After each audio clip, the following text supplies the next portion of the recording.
Duck fat is our topic today for our saturated animal fat mini-series.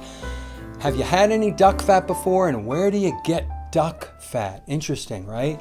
Well, let's talk about what it is. Duck fat is 35 to 40% saturated fat with palmitic and stearic acid.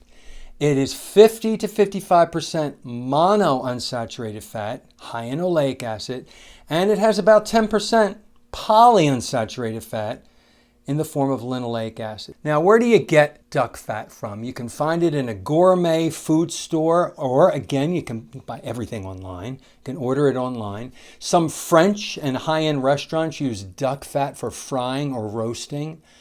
Like chicken schmaltz, duck fat has a lot of really good flavor.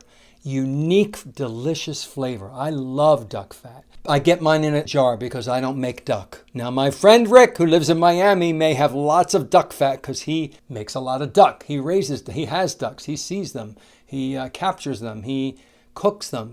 But I don't do that. So I buy my duck fat at the grocery store and sometimes online.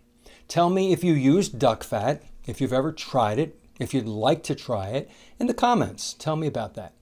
Our next topic will be goose fat. A little different. Click the thumbs up, subscribe, share, and leave me those comments. See you next one.